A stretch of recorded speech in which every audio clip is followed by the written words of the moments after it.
All right, let's jump right into this explainer.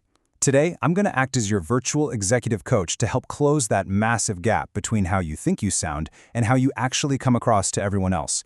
You know, after analyzing over 15 years of communication coaching data, the big secret is that improving your communication isn't really about learning cool new tricks. It's actually about unlearning the bad habits that are actively diminishing your professional authority. So today, we are breaking down the top 10 negative speaking habits, and much more importantly, we're giving you the exact positive behaviors to replace them with. Here's our game plan. We'll be moving through 5 phases today: fixing vocal leaks, structuring thoughts, shifting focus, playing all 88 keys, and wrapping up with your 30-day tracker. Let's kick things off with Phase 1, fixing vocal and verbal leaks. Okay, so we're starting with the immediate mechanical habits that are literally costing you professional authority every time you speak. I'm talking about those verbal flinches and physical tics that your brain doesn't even realize you're doing, but trust me, your listeners pick up on them instantly. The fix for the first major bad habit, using filler words like or ah, is remarkably simple. When your speech is just littered with non-words, you kind of sound like a scatterbrain, right? Your audience perceives you as shy or lacking confidence. So here's the absolute crucial takeaway. Replace every urge to say with a confident, silent pause. Seriously, just stop talking for a second.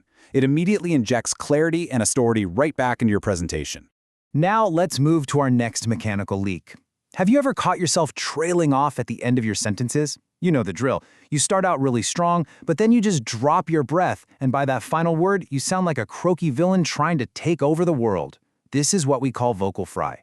To fix this villain-like trailing off, you absolutely must give every single word in your sentence the exact same fuel and energy as the very first word. Maintain that breath from start to finish. That's how you hold an audience's attention.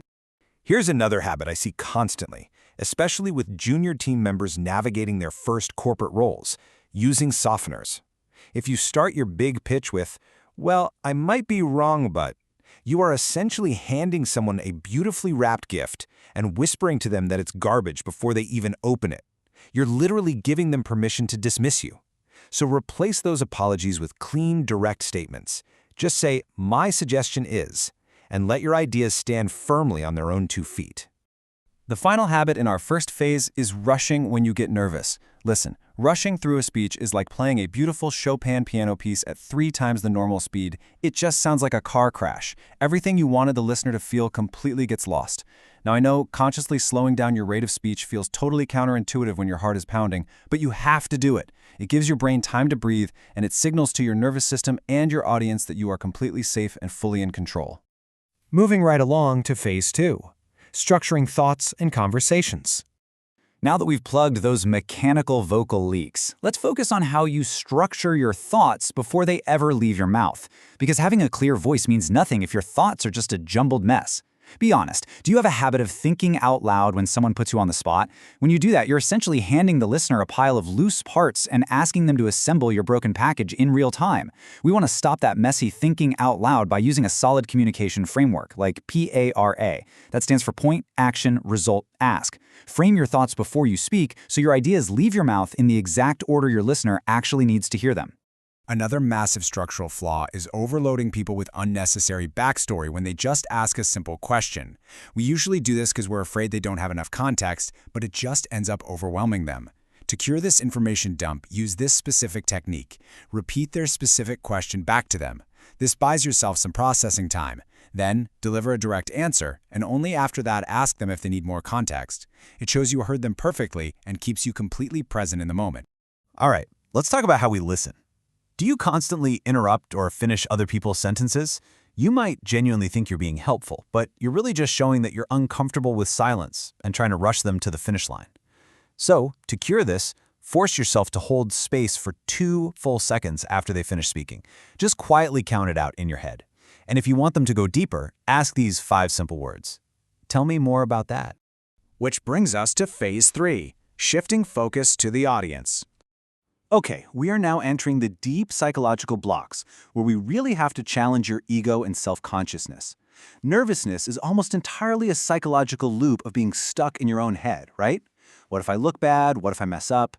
I actually once had to tell a CEO backstage who's having a total meltdown right before speaking to over 2,000 people, get out of your head, it is not about you. You have to shift to an audience service mindset. Because here's the magic. When you focus entirely on serving and helping them, there's literally zero cognitive capacity left in your brain for self-doubt. Have you ever been trapped in a conversation with someone suffering from main character syndrome? It is a tragedy. It's when you treat every single conversation like a storytelling competition, always trying to have the wildest weekend or the biggest opinions, all while your relationships are silently deteriorating around you.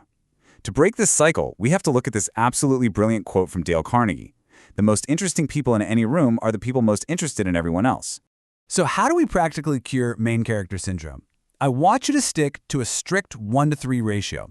For every one story you tell about yourself, you must ask 3 questions about the other person, 3-to-1. If you can ensure people leave conversations with you feeling truly seen, heard, and understood, they will remember you as the most fascinating person they've ever met. For sure. Next up, Phase 4, playing all 88 keys. I want you to think of your voice as an instrument. Picture a grand piano with 88 keys. This final and perhaps most defining bad habit you must break is sounding the exact same your whole entire life, usually out of some misguided fear of being fake. Most people get stuck playing the exact same 5 keys their whole lives simply because it feels familiar. But true authenticity isn't about rigidly sticking to 5 notes. It's giving yourself permission to explore the full instrument of your voice. Those other keys aren't fake, they're just unfamiliar to you right now. You are a multi-dimensional human being, and you need to access your full range of expression depending on your environment. Think about it. You naturally become more playful and high-pitched when you're a parent talking to young children, right? But when you're tailoring your insights for an executive presentation, you need to hit the keys that are authoritative and firm to demonstrate that true leadership presence. It's totally different than the keys you'd hit for empathetic, difficult peer feedback. Practice shifting your tones for these different social situations, and that's how you become truly influential. And finally, Phase 5, implementing your 30-day plan. Listen, awareness is great, but implementation is where the real authority gap is actually closed. I highly recommend grabbing a quick screenshot of this 30-day habit replacement tracker. Don't try to fix all 10 habits at once. That's a recipe for disaster. Instead, systematically target one specific weakness at a time. Spend your first week focusing entirely on swapping filler words for silence. Then use week 2 to completely eradicate softeners in your meetings. You can even host mock sessions with your peers to practice these intentionally. As we wrap up this explainer, I'll leave you with a rather provocative thought to reflect on today. Which of your 88 vocal keys have you been afraid to play? And who is missing out on your true authority because of it? Keep practicing, start playing the full piano, and I guarantee you'll begin that transformation from a self-conscious speaker into a truly dynamic, audience-focused leader.